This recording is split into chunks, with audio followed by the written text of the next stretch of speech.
On this episode of Far Out, a NASA center known for pushing the boundaries of flight is now pioneering sailing in space. So light actually pushes it. And building robots that can creep and crawl around the moon.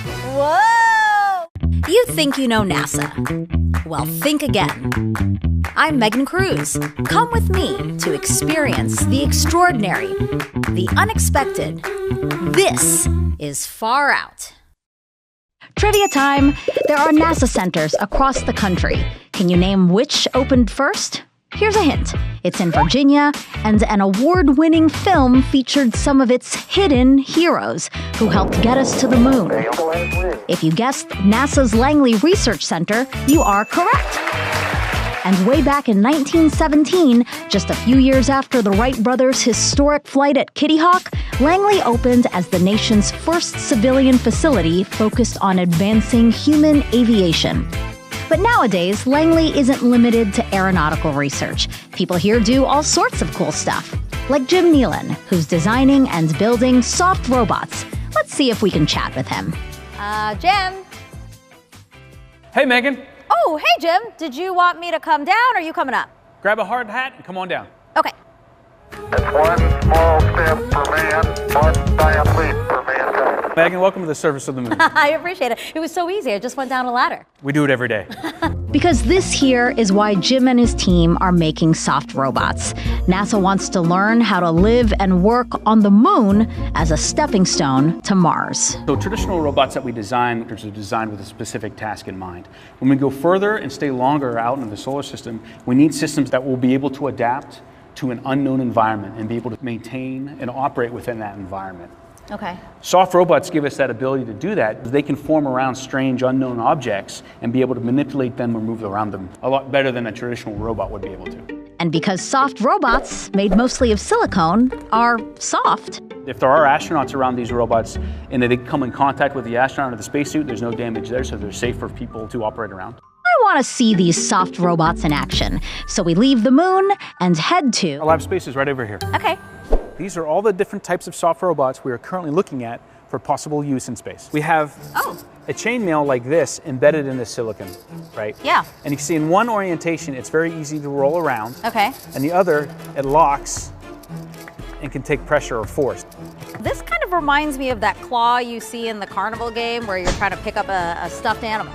Absolutely. But those claws are very rigid and they're not Right. specifically designed to pick up all of the objects that are in those games. Yeah. So a soft robot, however, is very compliant and able to bend around the shape naturally and provide a better grasp. So this is kind of how we were talking about there might be some benefits to using soft robots versus traditional hard robots. That's correct. We can take an object like this, a pair of glasses, and if you want to hold that right there, hold it from the top, Okay.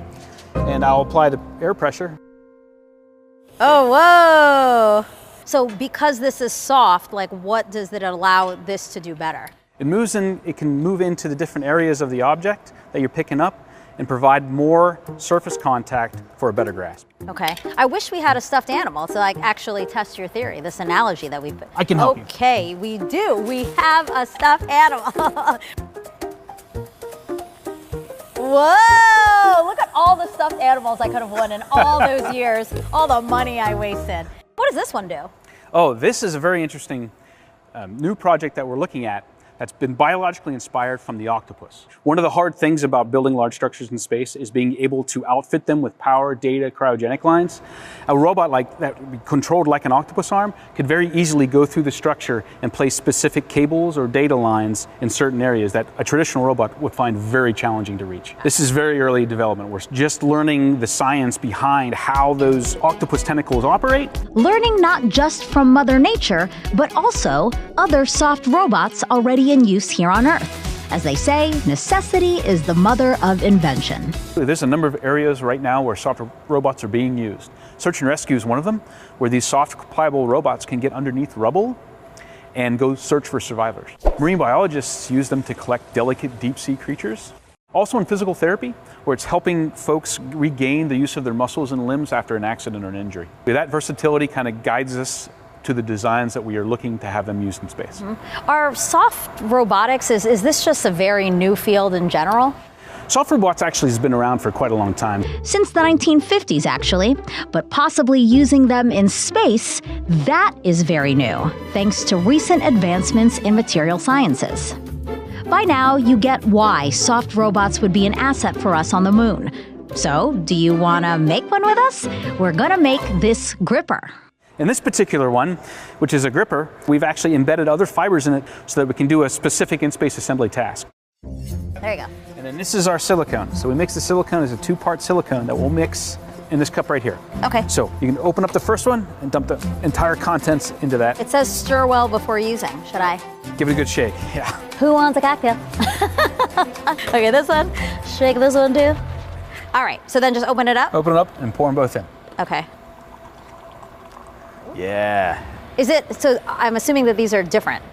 Right, this is a two-part compound. What'll happen is when they mix, they'll start to cure and then harden. I feel like I'm trying to make meringue, you know, with like egg whites. It's our cooking show. Jim and Megan's cooking show. Though I wouldn't want to eat it. Though it's safe. I think I mixed it pretty well. Keep mixing mixing. it. Okay. But what if my arm starts to hurt? Then switch to your other arm. So now you can stop. Yep. Let's put that spoon down. Okay. Now pour it into And here. now pour it into this Anywhere? mold right there. Yep. Start, you know, kind of just move it around. Is it okay that it's going over? Yep. Okay. That's fine.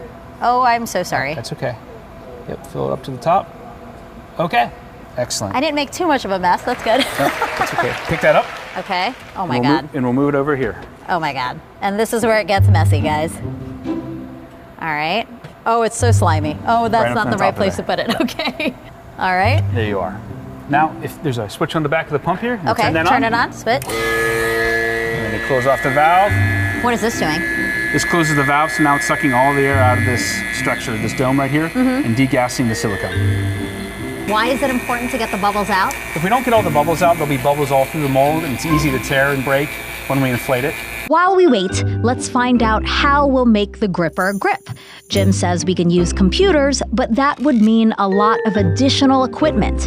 Instead, Another way, going back to biologically inspired systems, is to use an artificial muscle. So that's going to work like our muscles, like we have in our body, Yes. to move the soft robot. Absolutely. Wow, Yep, that's amazing. It'll contract and be able to pull the gripper closed, open and closed. Okay, so we're going to make that muscle, That's correct. We'll make the muscle. not make muscles like this.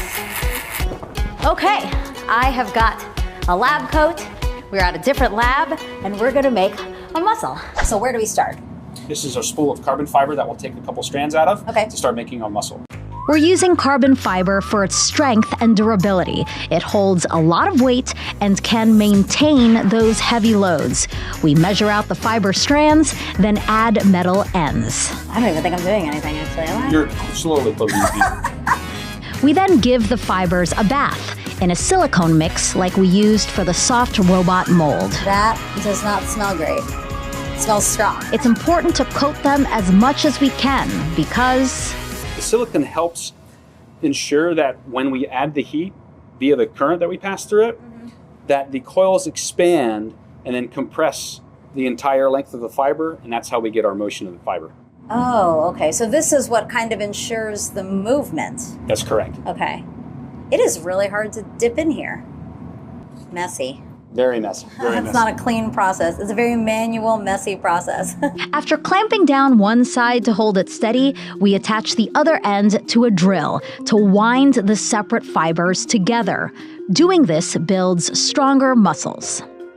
So should I start it? Yep, go ahead. You can start. Now I'm scared. It's all right. Yep, okay. Okay, slow down. And you can see... Oh, darn it. Yeah, we were right there. We were right there. If you missed it, we over-twisted and the strands broke. No big deal, it happens, and we can just start again. I guess just like us humans, building muscles requires patience, determination, and skill. Good speed? It's great speed. So now the strands are twisted together. The next they'll start doubling up and coiling. Building carbon fiber muscles or any type of artificial muscle is an art.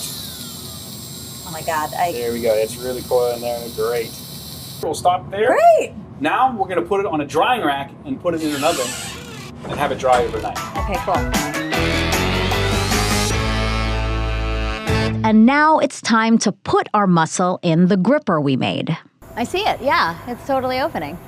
So what's the end goal of all this, right? We designed muscles, we made a gripper, we're using them together so that this gripper moves. What's the end goal? The one that we're planning for, we would have it in a gripper unit that would sit on an end of a traditional robot. And so we're taking the benefits of the traditional hard-linked robot and the soft robot together to be able to allow us to manufacture things in space more effectively. A bright future ahead, thanks to people like Jim. And the next generation. Jim says all the soft robots you see here were made by students. We actually take students from high school level all through PhD. Working with them is fantastic. They really bring in great, different, novel approaches to solving some of these really hard problems. And who knows, maybe the problems we solve for space improve the soft robots we use on Earth. And in that way, NASA continues to explore for the benefit of all. Well, Jim, thanks so much for having us here. It was really cool to see how soft robots are being developed and built here at NASA, and I can't wait to see them used in space. Absolutely. Thank you for coming. We hope you come back soon. Whether it's traveling through deep space or staying nearby in Earth's orbit, a spacecraft needs fuel to propel it and the sun to power it. But what if I told you NASA is looking to use the sun for both power and propulsion? Another team at Langley is working on this bright idea, which could offer a new guiding light in exploration.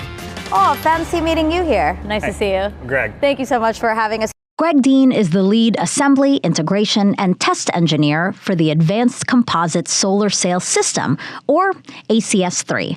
That sail system is what we're now standing in the middle of. And so this is a solar sail. This is a solar sail, yep. So can you tell me about it? So a solar sail is effectively a propulsion system that doesn't actually have its own fuel. Okay. It uses sunlight. And so sunlight will reflect off of these big aluminized membranes. As light bounces off of it, it imparts momentum to the sail. And so light actually pushes it, makes it accelerate. Whoa, so essentially you guys are sailing on sunlight. Yep. That's amazing. Pausing to reiterate that Sailing on Sunlight is not your dad's favorite soft rock album. It's how NASA is trying to make getting to and traveling through space cheaper. The smaller and lighter a spacecraft is at launch, the better. It means a smaller, cheaper rocket to get it into space. The goal is to make it as big as we can, but as light as we can. Greg and the Langley team, along with NASA's Ames Research Center in California, spent 5 years designing and building this solar sail system. It launched in April 2024 from New Zealand, and now here it is, successfully deployed in low Earth orbit. It measures 30 feet by 30 feet, but future solar sails could be much larger. Think the size of a basketball court, or even bigger. Either way, the system will need to fold down as much as possible into a box the size of a microwave. So this is the boom, these are the sails, these booms deploy the sails? Yep. Okay. Yep, the booms deploy outward and it drags the sail with it. We have the solar panels here. Okay. Okay. And then if you look down underneath, this black part from about here to here, Right? that is the spacecraft bus itself. From there downward is what we call the sail boom subsystem.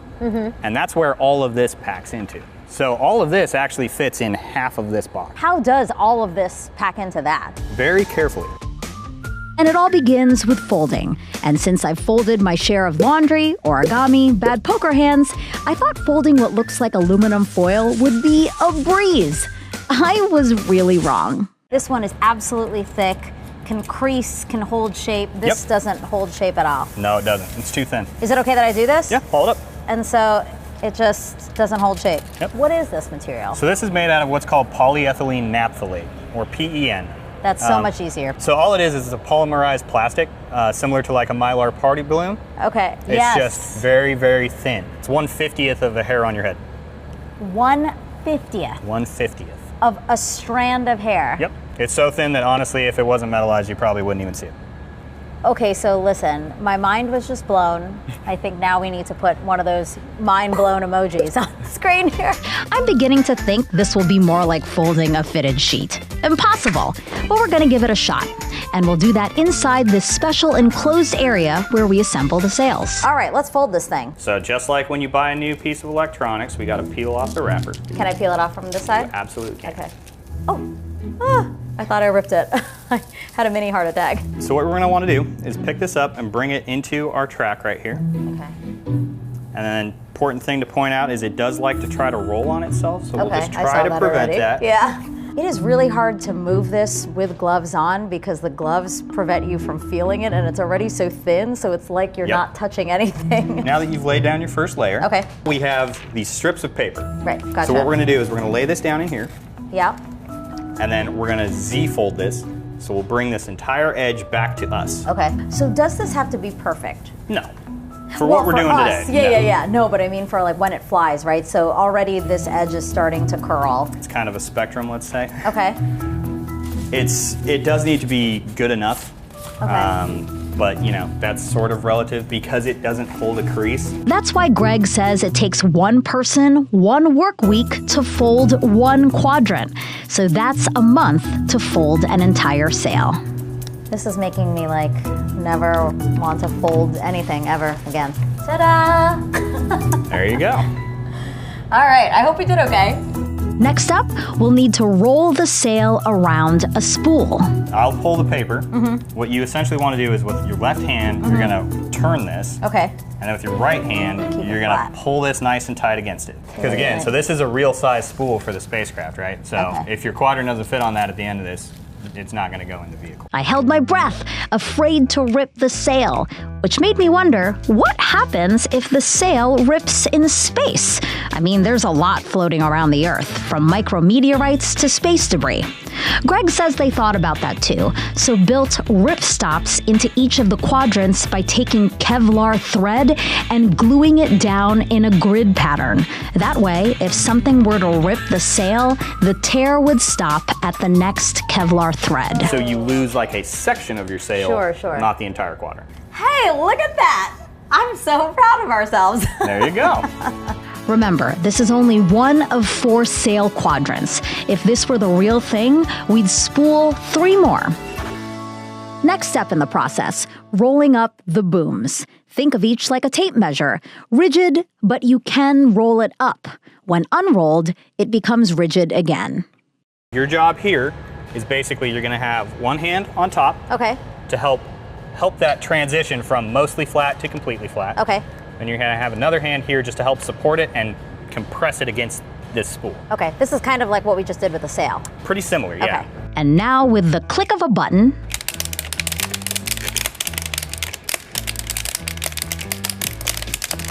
Am I doing okay? Yeah, you're doing great. Sounds like popcorn. A little bit. How do I know if I'm flattening it out enough? The ultimate test here is does it fit on this spool by the time we're done? Okay. the boom is made of carbon fiber, which just like the sail is also super light. In fact, the full boom for each sail quadrant is 23.5 feet long, and yet that whole thing only weighs 1/3 of a pound. It's not only light, but strong, and resists changing shape. We do not want our booms changing shape as they experience dramatic temperature swings going from shadow to sunlight several times a day. Ugh. And we're gonna stop there. Perfect timing. There we go. See, and so it's a lot faster because we motorized it. Right. It used to take a long time to do that by hand. Right. And we would damage things. None of what we did today is flying into space. You wouldn't actually let me touch flight material. Oh, you know, I might. Would you still have a job after? That's a good question. We secure it, and now, boom, done. Okay, we're ready for the final step in this process, and for that, we have to take this spool to that table. Oh, that table. Yeah. I knew we'd get to it. This is where we come to here, which we call the packaging table. Okay. And so Really high-tech name there. it is very descriptive. Yes, very. So we have these wrapped up booms. Mm-hmm. And so I'm assuming this is this, essentially. Yep. This is the same thing. We've just kind of pre-staged these ones. Okay, gotcha. So you have 4 full-length booms here. Mm-hmm. This right here is a prototype of the mechanism that's inside of the spacecraft that deploys the sail and booms. So the first thing we're going to do is unlock these arms. Okay. So you can go and pull that out for me. Okay. And then there's another one here. There's pull one out? here and one Okay. here. With the arms unlocked, time now to activate the motor and start pulling in the booms. Here we go.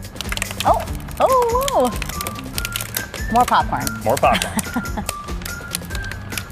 moving much more slowly than over there. It does, yeah. So it moves slowly here because we typically have more people around monitoring everything and making sure that nothing bad happens. That it's staying on the track? Yeah, that it's staying in track. So how long does this take to get all 4 into the one in the center? If you're doing this realistically for flight, that can take close to an hour and a half. Having this done on this table mechanically, that really cut back on the time. Yeah, it cuts down on the manpower required to help us do this. You're not having to contain this. The table is basically doing all the work for you, and we're just here observing and making sure things are good. Almost there. Almost there. Okay, so we'll stop it right about here. Okay. Finally, we remove the arms. I'm gonna take the center portion, and you're just gonna help me with the weight. Okay. Okay. And just careful, this arm isn't light. Ooh, okay. Okay. It is not light. We can go ahead and just put this down on the ground for now. Maybe it seems heavier just because everything else we've been lifting today weighs nothing. Now you can clearly see the ingenuity of this sail boom system. How hard was it to engineer something like this? 5 years for ACS-3 on its own. 5 years on its own. Yep. So what's next for the real ACS-3? The one we told you is already in space, flying about 600 miles away from Earth. By the way, that's more than twice the altitude of the International Space Station. It's kind of like you don't go on a road trip without making sure your tires are full or your gas tank's full. Sure. Same type of thing with spaceflight. So we have to go up and fly this and show that these things actually work in a real space environment. Remember, this is a technology demonstration mission. What we learn from ACS-3 can be used to test a much larger sail in the future. It's a great start towards redefining deep space travel. Well, I'm excited for you. I'm really impressed. Thank you. Congratulations. Yes, congratulations to NASA Langley. Over 100 years ago, it faced a challenge that had never been solved, mastering human flight. Today, it faces new but similar challenges that center on the same core issue: exploration. Only this time, it's for deep space. They're advancing old ideas in clever ways, a robot that's soft and autonomous, and flight powered not by fuel, but by sunlight pushing a sail. It's this kind of ingenuity that NASA uses to carry us to the farthest reaches of our solar system.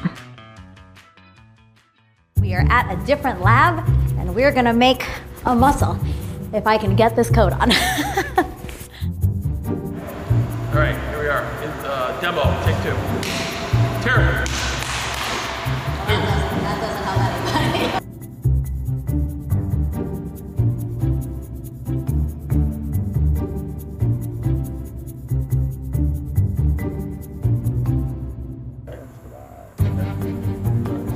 I gotcha. All right, I do fit in a small.